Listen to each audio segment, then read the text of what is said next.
नमस्कार, मैं आपका साथी सुमित अवस्थी। आइए शुरू करते हैं चक्रव्यूह, आपका फेवरेट शो। सबसे पहले वो 4 कहानियां जिसको आज आपने अपने हिसाब से पसंद किया है। सबसे पहले कहानी, 5 राज्यों में जारी विधानसभा चुनावों में कहां पर ब्राह्मणों को बड़ी पॉलिटिकल पार्टियों ने एक भी टिकट नहीं दिया है।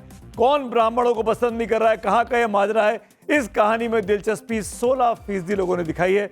आगे इस पर डिटेल में बात करता हूं। दिल्ली में कांग्रेस के नेता पवन खेड़ा के घर आज असम की पुलिस पहुंच गई। चुनावी माहौल में खाकी वर्दी क्या कर रही है, इस खबर को जानने के लिए 22% लोगों ने वोट किया है। आगे डिटेल में इस पर बात करते हैं।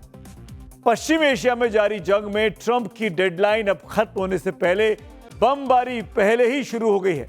ईरान पर आज की रात बहुत भारी क्यों है, इस खबर में 27% लोगों की दिलचस्पी है।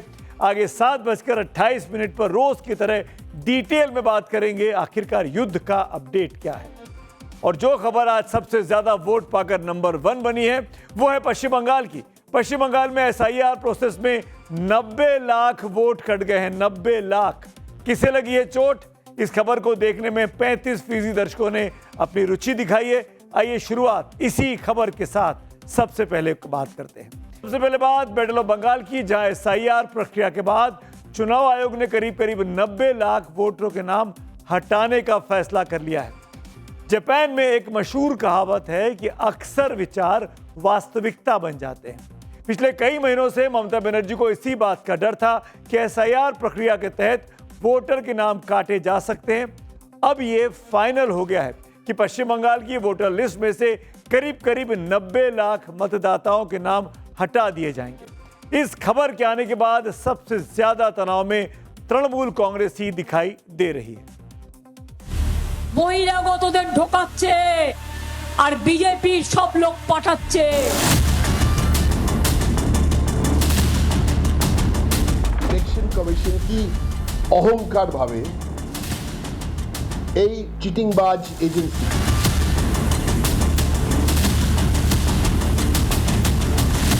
तो ये दर्शाता है कि ईसी जो दबंग बनने की कोशिश कर रहा है, ये असल में एक डरपोक है।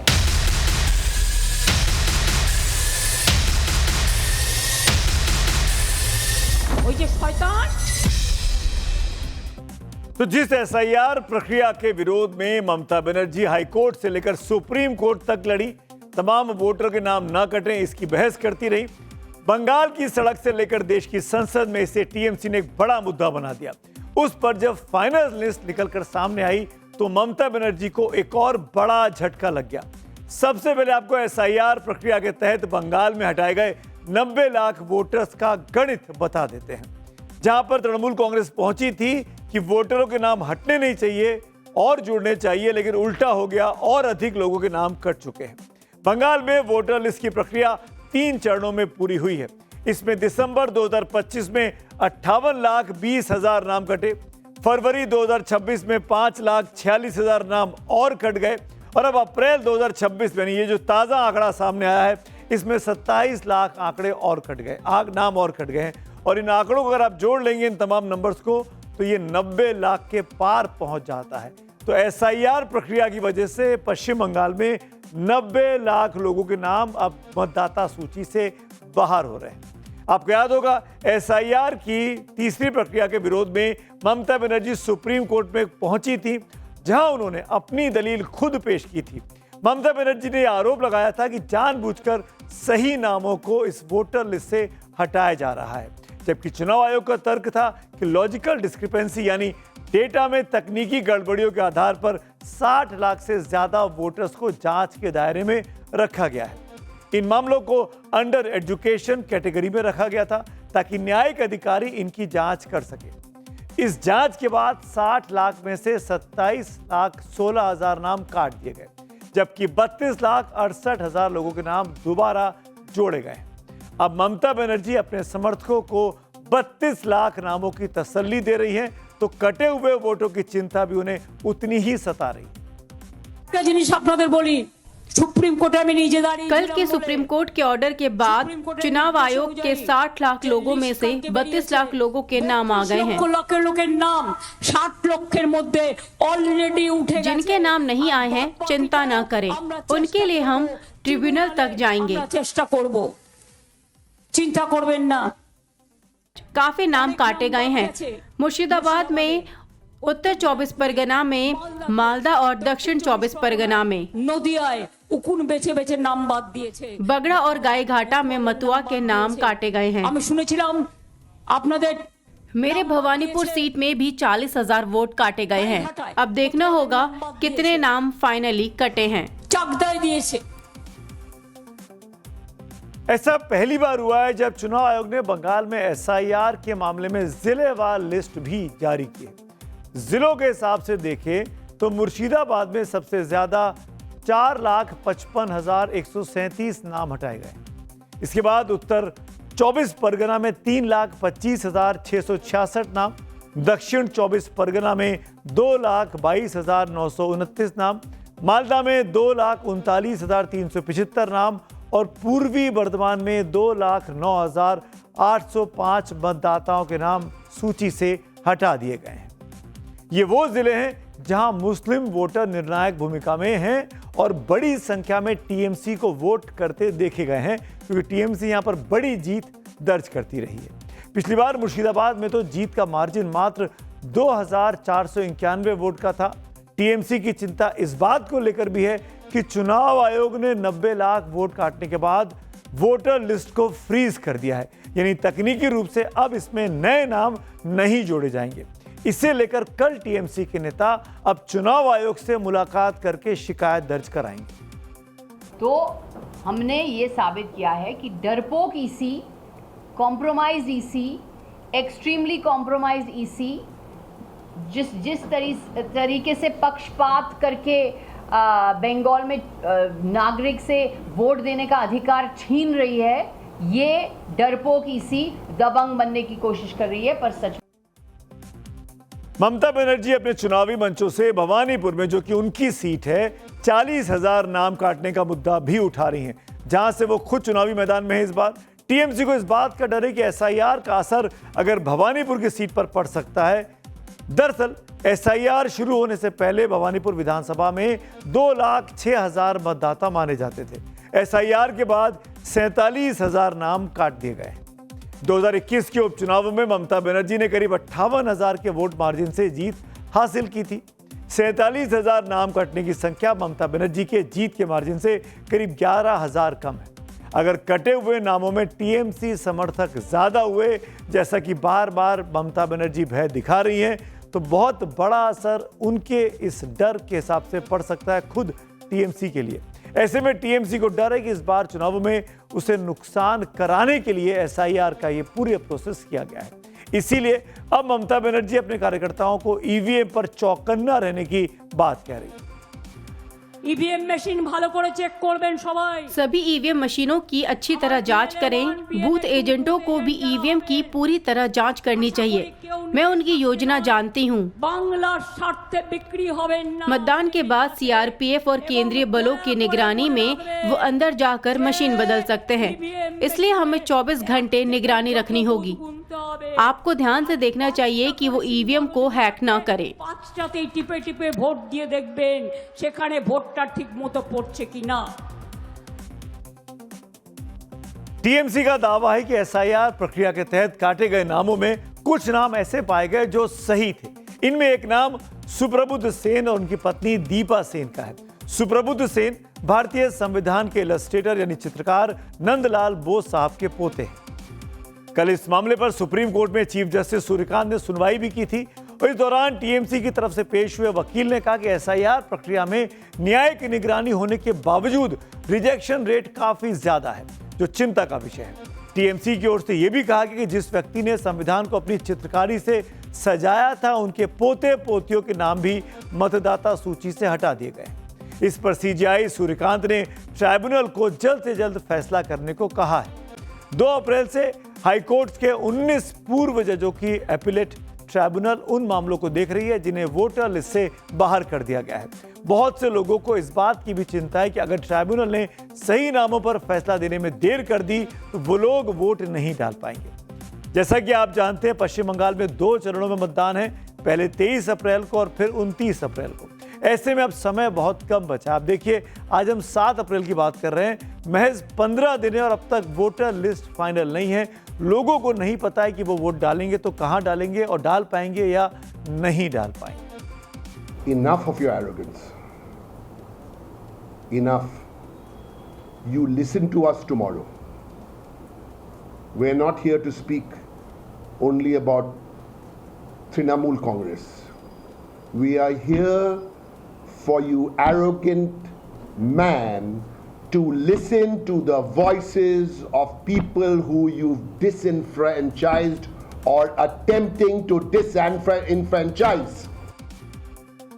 तो टीएमसी को लग रहा है कि एसआईआर की वजह से खेला उनके साथ ही हो सकता है। कैसे मुश्किलें बढ़ सकती हैं? 2021 के विधानसभा चुनाव की तस्वीर आपको देखनी चाहिए। कुल वोटर थे उस वक्त 5,96,00,000। टीएमसी को वोट मिला था 2,68,68,281। वोट प्रतिशत था 48.02%। टीएमसी ने सीटें जीती थी 215। दूसरे नंबर पर भारतीय जनता पार्टी थी। बीजेपी को वोट मिला था 2,29,05,474। वोट प्रतिशत लगभग 38%। बीजेपी ने सीट जीती थी 77, यानी जीत का अंतर करीब 10% का था। इस वक्त पश्चिम बंगाल में 90 लाख वोट कटने के बाद करीब 6,76,00,000 वोटर हैं। टीएमसी को इस बात की चिंता है कि अगर काटे गए नामों में उनके समर्थकों की संख्या ज्यादा हुई तो इस बार उनके लिए चुनौती मुश्किल भरी हो सकती है। वो इतनी घबराई हुई हैं अपने कुकर्मों के लिए, अपने पाप को छिपाने के लिए जो उन्होंने बंगाल में की है। भ्रष्टाचार की दलदल में डूबी हुई ममता बनर्जी आज अपने ही कर्मों से वो जाएंगी।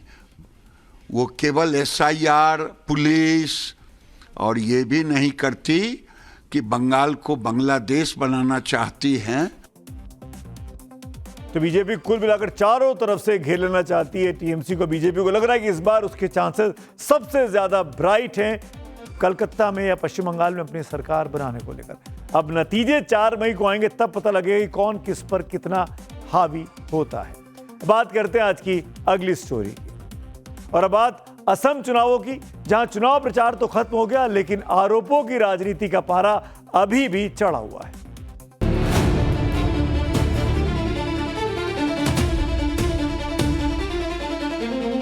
हम उनको ढूंढ के आया था, अभी मिला नहीं वो।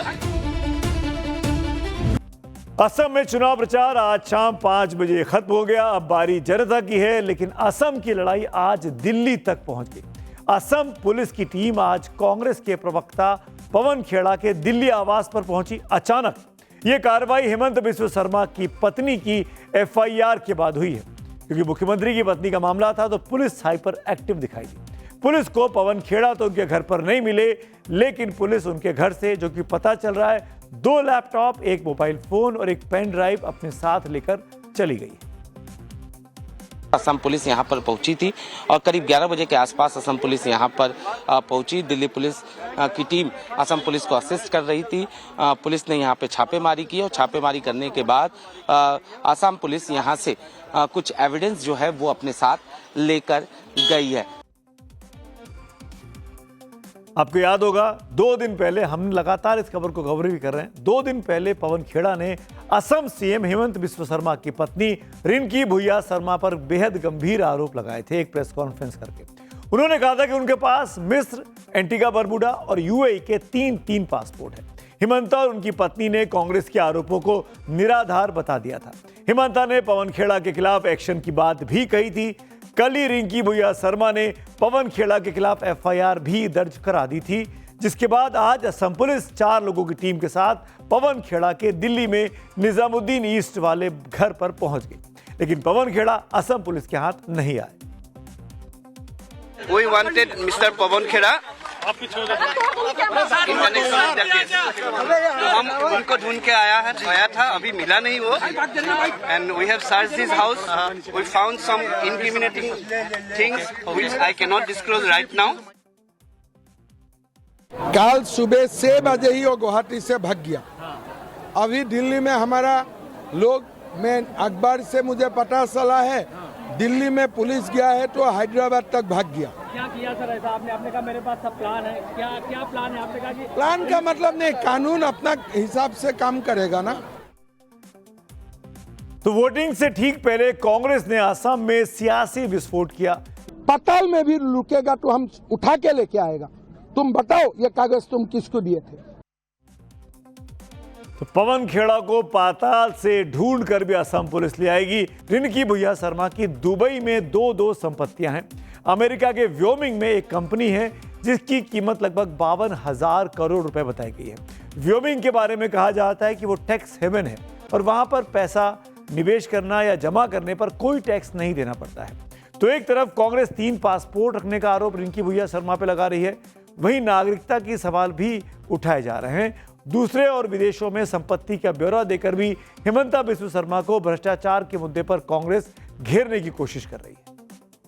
हेमंत बिस्व शर्मा के ऊपर बड़े गंभीर भ्रष्टाचार के आरोप लगाए गए, साक्ष्यों और सबूतों के साथ लगाए गए।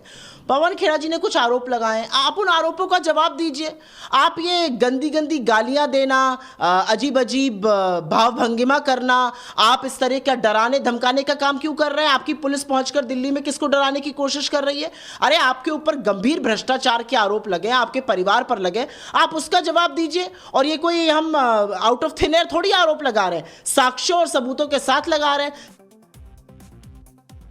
कांग्रेस जिस साक्ष्य और सबूत की बात कर रही है सुप्रिया श्री ने, तो उस पर कल ही प्रेस कॉन्फ्रेंस की थी मुख्यमंत्री ने और कह दिया था हेमंत बिस्व शर्मा ने कि ये सब फर्जी हैं, फर्जी तरीके से बनाए गए पासपोर्ट हैं और इसकी तस्वीरें कांग्रेस पार्टी ने अपनी प्रेस कॉन्फ्रेंस में दिखाई। कहते राजनीति टाइमिंग का खेल है, चुनाव में कब कौन सा मुद्दा उठाना है, किसे छोड़ना है, किसे पकड़ना है, क्या बयान देना है, क्या आरोप लगाना है, यह सब टाइमिंग पर निर्भर करता है। एक गंभीर आरोप किसी का भी सियासी करियर तबाह कर सकता है। ये टाइमिंग जब वोटिंग से ठीक पहले की हो तो फिर सियासी जंग खुले मैदान में होती है। इसी टाइमिंग के तराजू पर बैठकर कांग्रेस ने हिमंता के खिलाफ मास्टर स्ट्रोक खेलने की कोशिश की, क्योंकि सवाल सत्ता का है। कांग्रेस पिछले 10 सालों से असम की सत्ता से दूर है, इसीलिए राहुल गांधी का कहना है कि हिमंता को घेरने के लिए दिल्ली से लेकर असम तक उनके बब्बर शेर दहाड़ रहे हैं। कोई फर्क नहीं पड़ता, कभी ना कभी ये कांग्रेस पार्टी के बब्बर शेरों के हाथ में आएगा और फिर देखना ये जो इधर उधर जंप मारता है ये सब बंद हो जाएगा।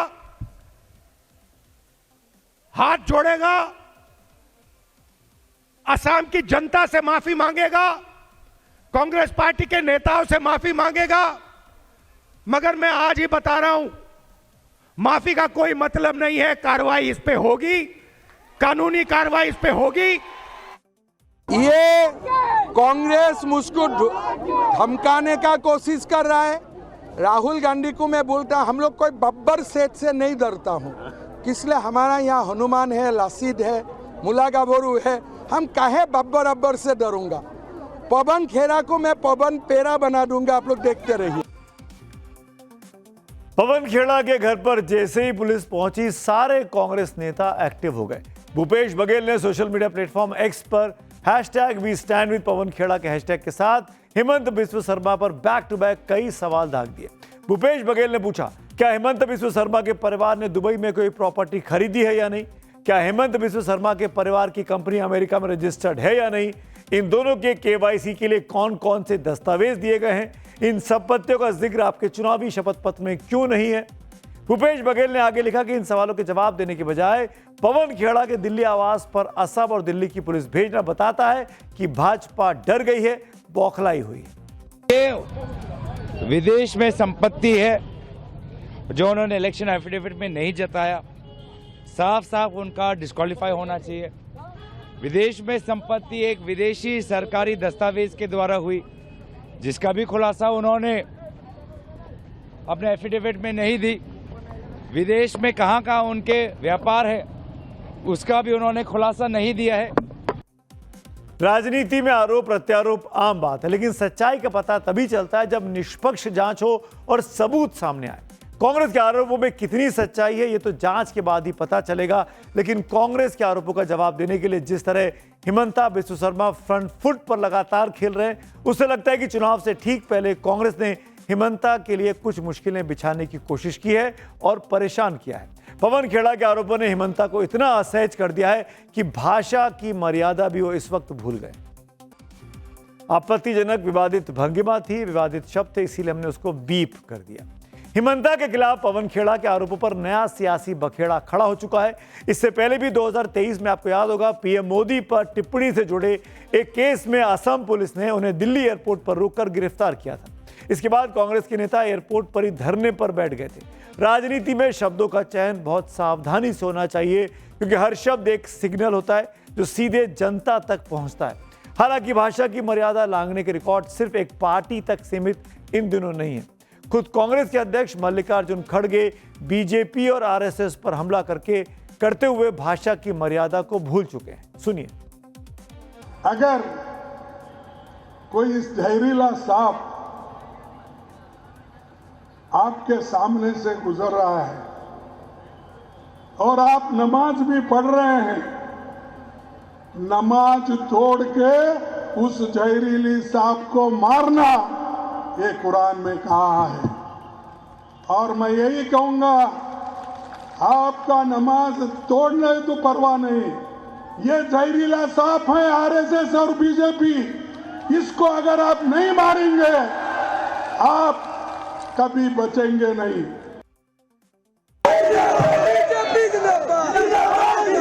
कांग्रेस अध्यक्ष राहुल के संग में बैठकर फिर से बोले कि बीजेपी और आरएसएस सांप है, उसको मार देना चाहिए। आरएसएस वालों को, बीजेपी वालों को मार देना चाहिए। अरे खड़गे साहब, मन पर चढ़कर देखिए, हजारों की संख्या में 50,000 लोग खड़े हैं।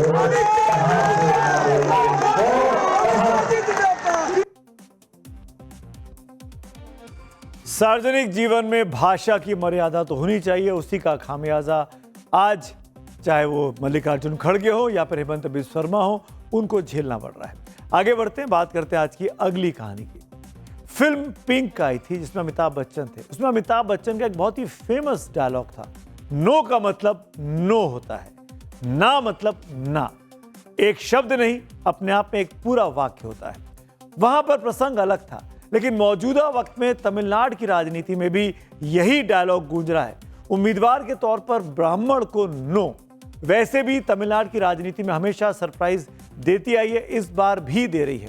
इस बार का सबसे बड़ा सरप्राइज बेटिकट ब्राह्मण है। तमिलनाडु का विधानसभा में कुल 234 विधानसभा सीटें हैं। इंडिया गठबंधन हो या एनडीए गठबंधन, दोनों ने मिलकर पूरे 234 सीटों पर उम्मीदवार उतारे हैं। लेकिन 234 इंटू 2 उम्मीदवारों में से एक भी ब्राह्मण नहीं है, दोनों बड़े गठबंधनों की तरफ से। तमिलनाडु की राजनीति करने वाली एक भी बड़ी पार्टी ने किसी भी ब्राह्मण नेता को टिकट नहीं दिया है, यानी यहां भी नो का मतलब नो है। टिकट एक को भी नहीं, यानी 0, 0, बिल्कुल 0। स्टालिन की डीएमके में एक भी ब्राह्मण प्रत्याशी को नहीं उतारा है। पलानी स्वामी की एडीएमके ने भी 0 टिकट दिया है ब्राह्मणों को। बीजेपी के खाते में भी 0 है और कांग्रेस के लिए भी ब्राह्मण को कोई उम्मीदवार नहीं है, यहां भी 0 है। आगे बढ़ने से पहले मैं आपको एक बात साफ करना चाहता हूं कि हम किसी भी सियासी दल को टारगेट नहीं कर रहे हैं। किसे टिकट देना है और किसे नहीं देना है, यह फैसला पार्टियों का होता है। लेकिन तमिलनाडु में एक भी ब्राह्मण को एक भी पार्टी से टिकट नहीं मिलना, यह कोई संयोग नहीं है, यह एक फैसला है, एक ऐसा राजनीतिक फैसला जो लिया गया तमिलनाडु में, लेकिन इसकी गूंज पूरे देश में सुनाई पड़ रही है। अब हम उसी ना को डिकोड करते हैं, उस साइलेंट फैसले को समझेंगे जिसके एक जाति को तमिलनाडु के चुनावी मैदान से बिना शोर किए बाहर कर दिया गया। तमिलनाडु में करीब 3% ब्राह्मण आबादी है, बाकी 97 में ओबीसी और दलित हैं, जिसमें सबसे बड़ा वोट शेयर करीब 70% आबादी ओबीसी का है। अब बेटिकट ब्राह्मण की राजनीति का सीधा गणित समझ लीजिए। 3% ब्राह्मण वोट बनाम 97% गैर ब्राह्मण वोट, या ये कहिए कि 3% ब्राह्मण वोट बनाम 70% ओबीसी वोट। ऐसे में कोई भी पार्टी 97% या 70% वोट बैंक को नाराज करके क्या 3% के लिए रिस्क लेगी? विनेबिलिटी फैक्टर को भी पार्टियां नजरअंदाज क्यों और कैसे कर सकती हैं? तमिलनाडु को सामाजिक न्याय की प्रयोगशाला भी कहा जाता है। उसी तमिलनाडु में आज 3% आबादी वाले ब्राह्मण समुदाय को पूरी तरह राजनीतिक रूप से वाइप आउट कर दिया गया है। वोट बैंक का निर्मम गणित और द्रविड़ राजनीति का पुराना फॉर्मूला है तमिलनाडु में ब्राह्मणों को नो का मैसेज दे रहा है। हालांकि अभिनेता विजय की पार्टी टीवीके ने मायलापुर और कोयम्बटूर साउथ सीट से 2 ब्राह्मण उम्मीदवार जरूर उतारे हैं। वहीं एस सीमान की एनटीके ने भी ब्राह्मण बहुल सीटों पर 6 सीटों पर ब्राह्मण प्रत्याशी उतारे हैं। मौजूदा वक्त में एडीएमके का रुख सबसे ज्यादा चर्चा में है। इसके पीछे की वजह अतीत में तमिलनाडु में ब्राह्मणों का सबसे अधिक वोट इसी पार्टी को मिलता रहा। इसी पार्टी से तमिलनाडु में 6 बार मुख्यमंत्री रही जयललिता भी खुद ब्राह्मण थी। हालांकि उनकी पहचान ब्राह्मण की कम बल्कि द्रविड़ राजनीति के दिग्गज नेता एमजी रामचंद्रन के उत्तराधिकारी के तौर पर ज्यादा होती है। लेकिन उनके गुजर जाने के बाद से एआईएडीएमके की राजनीति में साल दर साल बदलाव उनकी रणनीति में भी दिखा और राजनीति में भी दिखा। साल 2021 में एआईएडीएमके ने सिर्फ 1 ब्राह्मण को अपना उम्मीदवार बनाया था। मायलापुर से पूर्व पुलिस महानिदेशक आर नटराज को मैदान में उतारा था, लेकिन वो चुनाव उस वक्त हार गए। लेकिन इस बार तो एक भी ब्राह्मण उम्मीदवार को दांव पर नहीं दिया, टिकट नहीं दिया गया है। तमिलनाडु में माना जाता है कि एडीएमके से दूर होने के बाद ब्राह्मण वोटर बीजेपी की तरफ शिफ्ट हो गए। लेकिन एआईएडीएमके के सहयोगी बीजेपी ने भी अपने कोटे की 27 सीटों में से किसी भी ब्राह्मण को टिकट नहीं दिया है। तो आखिर तमिलनाडु में ब्राह्मण हाशिए पर क्यों है? ये एक दिन की कहानी नहीं है, ये दशकों से पक रही राजनीति का नतीजा है। दरअसल तमिलनाडु की राजनीति साल 1967 से द्रविड़ राजनीति पर टिकी है, जिसकी शुरुआत पेरियार ईवी रामास्वामी के आंदोलन से हुई थी। तमिलनाडु की राजनीति को समझना है तो आपको 1925 के उस दौर में जाना होगा जब ईवी रामास्वामी पेरियार ने आत्मसम्मान आंदोलन शुरू किया। उस आंदोलन का मकसद ही ब्राह्मणवाद का विरोध था। उनका कहना था ब्राह्मणों का पहले प्रशासन, शिक्षा और नौकरियों में ज्यादा दबदबा था। पेरियार ने इसे आर्यन वर्सेस द्रविड़ का मुद्दा बनाया। गैर ब्राह्मणों को सामाजिक न्याय, आरक्षण और सम्मान दिलाने के लिए ब्राह्मण विरोधी रुख अपनाया। 1967 में डीएमके की जीत के बाद करुणानिधि ने तमिलनाडु में सरकारी नौकरियों से ब्राह्मणों को काफी हद तक हटा दिया। यहीं से एक ऐसा नैरेटिव बना जहां राजनीति सिर्फ सत्ता नहीं रही बल्कि पहचान की लड़ाई बन गई। आज भी डीएमके और एआईएडीएमके दोनों द्रविड़ विचारधारा पर चलती हैं। आज भी वहां सामाजिक न्याय का नारा प्रभाव रखता है, लेकिन सियासी दलों को डर है कि अगर ब्राह्मण उम्मीदवार तय किए गए तो ओबीसी वोट बैंक खिसक जाएगा, और अगर 70% वोट बैंक वाला ओबीसी वर्ग खिसका तो सत्ता से दूर होने में देर नहीं लगेगी। पेरियार के आंदोलन के समय ब्राह्मणों को आर्य और बाहरी बताकर उन्हें मूल द्रविड़ समाज से अलग कर दिया गया, और आज डीएमके हो या एआईएडीएमके दोनों ही उसी विचारधारा की उपज है। उनके लिए ब्राह्मण उम्मीदवार देना सिर्फ सीट हारने का खतरा नहीं, पुरानी पहचान खो देने का खतरा भी है। हालांकि ऐसा भी नहीं है कि पेरियार के आंदोलन के बाद तमिलनाडु में कोई ब्राह्मण बड़ा नेता बनकर नहीं उभरा। कांग्रेस के सी राजगोपालाचारी जो जाति से ब्राह्मण थे, 1952 से 54 तक मुख्यमंत्री रहे। जयललिता भी ब्राह्मण थी, वो 6 बार सीएम बनी। आर वेंकटरमन भी ब्राह्मण थे और वो देश के राष्ट्रपति बने। लेकिन इस बार तमिलनाडु में बेटिकट ब्राह्मण वाली चुनावी राजनीति क्या मैसेज दे रही है? क्या जिसकी जितनी संख्या भारी उसको उतनी चुनावों में हिस्सेदारी वाली राजनीति पर तमिलनाडु इस वक्त चल रहा है? आइए बात करते हैं आज की अगली स्टोरी की। पश्चिम एशिया में जारी जंग के 39वें दिन दुनिया उस दहलीज पर खड़ी है जहां से धरती का भूगोल अब बदल सकता है। अमेरिकी समय के मुताबिक डेडलाइन आज रात 8 बजे समाप्त हो रही है। इंडियन टाइम के हिसाब से बात करें तो कल सुबह 5:30 बजे का यह वक्त होता है। अमेरिकी राष्ट्रपति डोनाल्ड ट्रंप ने खुली चेतावनी दी है कि ईरान ने शर्तें नहीं मानी तो एक ही रात में पूरे देश को स्टोन एज यानी पाषाण युग में पहुंचा दिया जाएगा। उधर इजराइल ने ईरान के लोगों को ट्रेन और ब्रिज से दूर रहने की चेतावनी दे दी है। यानी कल सुबह जब आप सोकर उठ रहे होंगे अपने अपने घरों में जो हिंदुस्तान में रहते हैं, तब वॉशिंगटन में ट्रंप की डेडलाइन खत्म हो चुकी होगी। सवाल है कि क्या कल की सुबह दुनिया एक बड़े युद्ध के खबर के साथ जागेगी।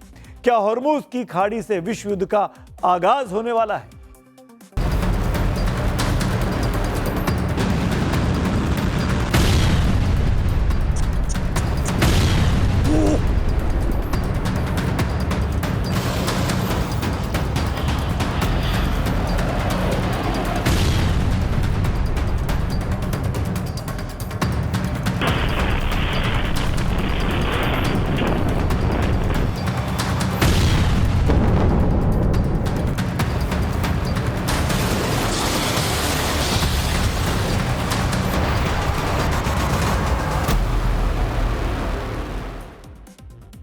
अमेरिकी राष्ट्रपति डोनाल्ड ट्रंप ने ईरान को डील के लिए भारतीय समय के मुताबिक कल सुबह 5:30 बजे तक का डेडलाइन दिया हुआ है, लेकिन उससे 1 घंटे पहले ट्रंप ने व्हाइट हाउस में एम्बेसडर सर्जियो गोर को स्पेशल डिनर के लिए बुलाया है।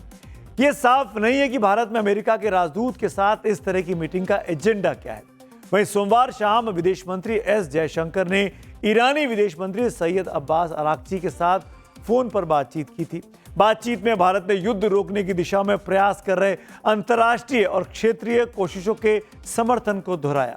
उधर विदेश सचिव विक्रम मिस्री भी कल से 3 दिनों के दौरे पर वॉशिंगटन जा रहे हैं। ऐसे में यह भी सवाल उठ रहा है कि क्या तीनों घटनाक्रम महज संयोग हैं या फिर किसी बड़ी रणनीति का हिस्सा। एक और डेवलपमेंट हुआ है। सर्गेई गोर जो कि भारत में अमेरिका के राजदूत हैं, वो आज मिले हैं वहां पर भारत के जो एम्बेसडर हैं क्वात्रा साहब से, विनय क्वात्रा साहब से, जो कि कल गोर को मिलना है राष्ट्रपति ट्रंप से। तो क्या भारत की ईरान से बातचीत, भारतीय नेताओं, भारतीय अधिकारियों की अमेरिका के अधिकारियों से बातचीत, क्या आपस में कोई लिंक है? इसीलिए क्या कोई बड़ी रणनीति का यह घटनाक्रम है?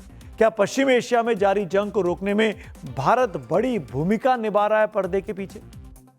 व्हाइट हाउस से इस वक्त बहुत बड़ी खबर आ रही है। ईरान को लेकर अमेरिकी राष्ट्रपति डोनाल्ड ट्रंप की एक नई धमकी सामने आई है। ट्रंप ने पोस्ट किया कि आज रात ईरान पर भीषण हमला होगा, आज रात एक पूरी सभ्यता का अंत हो जाएगा। ट्रंप साफ तौर पर धमका रहे हैं। ट्रंप ने कहा ऐसा नहीं चाहता, लेकिन शायद यही होगा। वहीं अमेरिकी उपराष्ट्रपति जेडी वेंस का भी कुछ देर पहले बयान आया और उन्होंने कहा कि अमेरिका के पास तर्कश में कई तीर अब भी बाकी हैं जिनका अब तक इस्तेमाल नहीं किया गया है। जेडी वेंस ने कहा कि ट्रंप इन्हें चलाने का फैसला ले सकते हैं। और वॉर जोन से एक और बड़ी खबर आ गई है। बड़ी खबर है, डेडलाइन खत्म होने से पहले ही अमेरिका इजराइल ईरान पर बड़ा हमला किया है। अमेरिका इजराइल ने मिलकर ईरान पर बड़ा हमला किया। ईरान के खर्ग आइलैंड पर एयर स्ट्राइक की गई है। ईरानी मीडिया के मुताबिक ऑयल टर्मिनल को निशाना बनाया गया है। खर्ग में सबसे अधिक तेल है और उसी को निशाना बना दिया। इजराइल और अमेरिका ने मिलकर ईरान के करीब 90% कच्चे तेल का एक्सपोर्ट खार्ग से ही होता है, इसी आइलैंड से होता है। यहाँ बड़े तेल टर्मिनल हैं, पाइपलाइन से स्टोरेज टैंक हैं और जहाज़ों में तेल भरने की फैसिलिटी है। हर दिन करीब 70 लाख बैरल का तेल इन जहाज़ों में भरा जाता है खार्ग आइलैंड में और उसी को निशाना बनाया।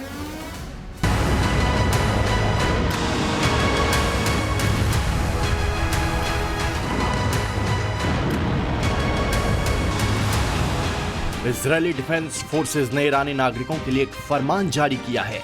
ट्रेनों से दूर रहें, रेलवे लाइनों के पास न जाएं, पावर प्लांट से दूर रहें। संकेत साफ है, किसी भी वक्त ईरान पर सबसे बड़ा हमला शुरू हो सकता है। इधर डोनाल्ड ट्रंप ने भी साफ कह दिया है कि अमेरिका के पास एक ऐसी ताकत है कि एक रात में पूरा ईरान तबाह कर सकते हैं। ट्रंप का मैसेज लाउड एंड क्लियर है, हॉर्मुज स्ट्रेट खोलो, अगर नहीं तो ईरान में no bridge no power plant, यानी ईरान के पुल गिरा दिए जाएंगे और बिजली घर राख कर दिए जाएंगे। एक और जहां अमेरिका ईरान को स्टोन एज में भेजने की धमकी दे रहा है, वहीं ईरान की तरफ से एक अलग ही मंजर दिख रहा है। ईरान दुनिया को मैसेज दे रहा है कि अगर अमेरिका बम गिराएगा तो उसे बेगुनाह नागरिकों के खून से हाथ रंगने होंगे। इधर ईरान के राष्ट्रपति मसूद पेजेश्कियन ने बलिदान वाला दांव चल दिया है। सोशल मीडिया पोस्ट में राष्ट्रपति मसूद पेजेश्कियन ने दावा किया है कि 1.4 करोड़ ईरानी अपने देश के लिए जान देने को तैयार हैं। तो एक और ट्रंप की ओर से दी गई डेडलाइन के खत्म होने के अब कुछ ही घंटों का वक्त रह गया, तो वहीं ईरान के साथ बैकडोर चैनल से बातचीत भी चल रही है। ईरान की समाचार एजेंसी इरना के मुताबिक तेहरान ने पाकिस्तान के माध्यम से अमेरिका को अपना आधिकारिक जवाब भेजा है। क्या इसमें सुन लीजिए। सबसे बड़ी बात यह है कि ईरान ने सीज फायर को पुराने कड़वे अनुभव की वजह से साफ नकार दिया है। ईरान का कहना है कि अस्थायी युद्ध विराम उन्हें मंजूर नहीं है। ईरान को युद्ध का स्थायी अंत चाहिए, परमानेंट। इसके साथ ही पूरे खाड़ी क्षेत्र में संघर्षों पर तुरंत रोक लगनी चाहिए। स्ट्रेट ऑफ हॉर्मुज से सुरक्षित आवाजाही के लिए नया प्रोटोकॉल बनना चाहिए। ईरान पर लगे सभी आर्थिक प्रतिबंधों को तुरंत हटाया जाना चाहिए। युद्ध में हुए नुकसान के लिए पुनर्निर्माण की योजना बननी चाहिए। साथ ही भविष्य में किसी भी हमले के खिलाफ कोई ठोस सुरक्षा की गारंटी मिलनी चाहिए। ईरान ने यह साफ कर दिया है कि किसी भी समय सीमा यानी डेडलाइन या दबाव में समझौता नहीं होगा। पश्चिम एशिया के वॉर जोन में जहां जंग एक और मिसाइलें, बमों, बारूदों और ड्रोन से लड़ी जा रही है, तो वहीं एक युद्ध ऐसा भी है जो मोबाइल स्क्रीन और सोशल मीडिया प्लेटफॉर्म्स पर लड़ा जा रहा है। प्रोपेगेंडा के जरिए, मीम्स के जरिए, कार्टून्स के जरिए और एक दूसरे पर आरोप प्रत्यारोप पर बयानबाजी करने के लिए ईरान और अमेरिका के बीच के युद्ध अब रणभूमि से निकलकर एक्स के प्लेटफॉर्म पर बड़ा दिलचस्प अंदाज में लड़ा जा रहा है। हैरानी की बात यह है कि ईरान के दूतावास, चाहे वो दुनिया के किसी भी कोने में क्यों ना हो, वो अमेरिका को जवाब दे रहे हैं। दक्षिण अफ्रीका का दूतावास हो, जिम्बाब्वे का हो, बुल्गारिया का हो, सब ने एक साथ मोर्चा खोला हुआ है अमेरिका के खिलाफ, ट्रंप के खिलाफ। और निशाने पर कोई और नहीं है। जैसा कि मैंने बताया, अमेरिका के राष्ट्रपति ट्रंप पर कमेंट कर रहे हैं, कटाक्ष कर रहे हैं। आमतौर पर एम्बेसी गंभीर कूटनीतिक भाषा के लिए जानी जाती है, लेकिन पिछले कुछ दिनों में इनके एक्स हैंडल्स का मिजाज बिल्कुल बदल गया है। हम आपको ऐसे कुछ हैंडल्स के पोस्ट दिखाते हैं जो शायद आपको देखकर भी दिलचस्पी जागी। आखिरकार ये कैसा प्रोपेगेंडा वॉर चल रहा है। ईरान के साउथ अफ्रीका एम्बेसी का ये पोस्ट 3 अप्रैल का है। The regime change happened successfully, मागा। साथ में 2 फोटोग्राफ भी हैं। जिन जनरल को अमेरिका ने पिछले दिनों हटाया, उनकी तस्वीर को क्रॉस कर दिया गया है। ये पोस्ट 70 लाख व्यूज पार कर चुका है। यानी जिस रिजीम चेंज की बात ट्रंप कर रहे थे ईरान में, वो रिजीम चेंज तो अमेरिका में उनके अपने आर्मी के लोगों को हटाकर उनको करना पड़ा। अब ईरान इन जिम्बाब्वे के इस ट्वीट को देखिए। 5 अप्रैल का ये पोस्ट है। ईरान की जिम्बाब्वे एम्बेसी ने लिखा, we have lost the keys. इस पर साउथ अफ्रीका की ईरानी एम्बेसी ने जवाब दिया, the keys under the flower pot just open for friends. मतलब स्ट्रेट ऑफ हॉर्मुज बंद है, तेल का रास्ता बंद है, चाबी खो चुकी है, लेकिन दोस्तों के लिए वो फूलदान के नीचे रख दी गई है। ट्रंप की ओपन द स्टेट वाली धमकियों पर सीधा सीधा ईरान की एम्बेसीज का हमला है। ये मीम पूरी दुनिया में वायरल है। अब तक इस पर 14 लाख से ज्यादा व्यूज देखे जा चुके हैं। 5 अप्रैल को ही ईरान इन बुल्गारिया ने ट्रंप को सीधा संदेश दिया, take it easy tiger, keep your cool. Trump के गुस्से भरे पोस्ट पर यह मीम जैसे शेर को शांत करने की कोशिश की गई हो, लेकिन असल में कह रहे हैं कि तुम्हारी धमकियां अब काम नहीं करेंगी। हैदराबाद के ईरानी कॉन्सुलेट के हैंडल से भी लगातार पोस्ट हो रहे हैं। 6 अप्रैल के इस पोस्ट में ट्रंप के Tuesday will be power plant day वाले बयान पर literally means Wednesday will be power cut day. 2026 will be oil, 2026 will be oil and gas shortage year. और आगे लिखा है, he is a threat for global peace, 25th amendment is there for a reason. जबकि आज Trump की 2 AI तस्वीर post करते हुए लिखा, you guys are not really taking Donald Trump seriously, और साथ में हंसते हुए इमोजी। मतलब साफ है, ट्रंप का मजाक उड़ाया जा रहा है। ऑस्ट्रिया के ईरानी दूतावास के ऑफिशियल हैंडल @Iran इन ऑस्ट्रिया ने सबसे तीखा तंज कसा है। Who let the dog out, इसमें ईरान का मैप दिख रहा है और एक डॉग की तस्वीर है। पोस्ट में लिखा है, Netanyahu is the real call of shots in the US, Trump leash the rabbit dog. मतलब ट्रंप नहीं, इजराइल की चल रही है। ट्रंप को स्टोन एज केवमैन कहकर स्टोन एज से बाहर निकालने की सलाह दी जा रही है। यह सिर्फ मीम्स या पोस्ट नहीं है, बल्कि यह ईरान की नई डिजिटल डिप्लोमेसी है और जवाब देने का तरीका है। और यह सब हो रहा है उस एक्स प्लेटफॉर्म पर जो अमेरिकी सोशल मीडिया का मंच है। इसके ओनर एलन मस्क हैं, जो कि ट्रंप के काफ़ी करीबी माने जाते हैं। और मस्क के ही प्लेटफॉर्म पर ईरान पूरी दुनिया में ट्रंप का मजाक बना रहा है। मिलियंस में इनको व्यूज मिल रहे हैं। ईरान ने दिखा दिया है कि आज की दुनिया में मीम भी मिसाइल जितना असरदार हो सकता है। जैसे वो मिसाइलें बना रहा था अमेरिका और इजराइल के जवाब देने के लिए, वैसे वो सोशल मीडिया पर भी कई दिनों से, कई महीनों से तैयारी कर रहा था। कम से कम इन तमाम ट्वीट्स को देखकर तो ऐसा ही दिखाई देता है। अब एक और बड़ी खबर आपको दे देता हूं। इस वक्त की बड़ी खबर आ रही है, नेटो में शामिल तुर्की के राष्ट्रपति तैयब एर्दोगान ने इशारों में ट्रंप और नेतन्याहू को आज का हिटलर कह दिया है। एर्दोगान ने कहा कि अपनी पॉलिटिकल करियर को बचाने के लिए शांति को कमजोर कर रहे हैं कुछ नेता। हिटलर अपनी अनियंत्रित महत्वाकांक्षाओं का शिकार बन गया था, एर्दोगान का ये कहना है। अब एक खबर, ईरान के सुप्रीम नए लीडर जो बने मुस्तफा खामेनी, उनके बारे में भी जान लीजिए। बड़ी खबर ये, अमेरिका और इजराइल की खुफिया एजेंसियों के मुताबिक मुस्तफा खामेनी बेहोशी की हालत में हैं और फिलहाल देश चलाने के काबिल नहीं बचे हैं। रिपोर्ट में कहा गया है कि मुस्तफा खामेनी ईरान के कोम शहर में हैं और उनका सीरियस मेडिकल कंडीशन में इस वक्त इलाज चल रहा है। 56 साल के मुस्तफा खामेनी ईरान के सुप्रीम लीडर तब बने थे जब 28 फरवरी को ही पहले दिन ही इस लड़ाई के इजराइल और अमेरिका की तरफ से किए गए हमले में उनके पिता और सुप्रीम लीडर रहे अयातुल्ला अली खामेनी की मौत हो गई थी। उस हमले में वहाँ मुस्तफा भी मौजूद थे जो घायल हो गए थे। सुप्रीम लीडर बनने के बाद से मुस्तफा खामेनी को सार्वजनिक तौर पर नहीं देखा गया और कई रिपोर्ट्स में पहले भी दावा किया गया था कि वो हमले में गंभीर घायल है। लेकिन अब की बार मुस्तफा को लेकर अमेरिका इजराइल की इंटेलिजेंस रिपोर्ट में हैरान करने वाली बात ये सामने आई कि वो मुस्तफा का पता चला है वो बीमार है और उनका सीरियस कंडीशन में इलाज चल रहा है। अब बात कर लेते हैं पब्लिक व्यू की। आज पब्लिक क्या कह रही है। वॉर पर प्रोफेसर प्रदीप लिखते हैं, जब दो हाथी लड़ते हैं तो घास छोटे देश और नागरिक की कुचली जाती है। इसीलिए अमेरिका का लक्ष्य तेल के बजाय जवाबदेही तय करना होना चाहिए ताकि निर्दोषों को सजा ना मिले। पब्लिक व्यू एसआईआर पर अरुण पांडे का है, एसआईआर से 90 लाख नाम रद्द होना छोटा आंकड़ा नहीं है। ये बताता है कि समस्या कितनी गहरी थी। अब सुधार की शुरुआत हो चुकी है। आज इसी नोट पर मेरे साथ चक्रव्यूह में इतना ही। कल शाम 6:57 मुलाकात होगी। तब तक के लिए शुभ रात्रि।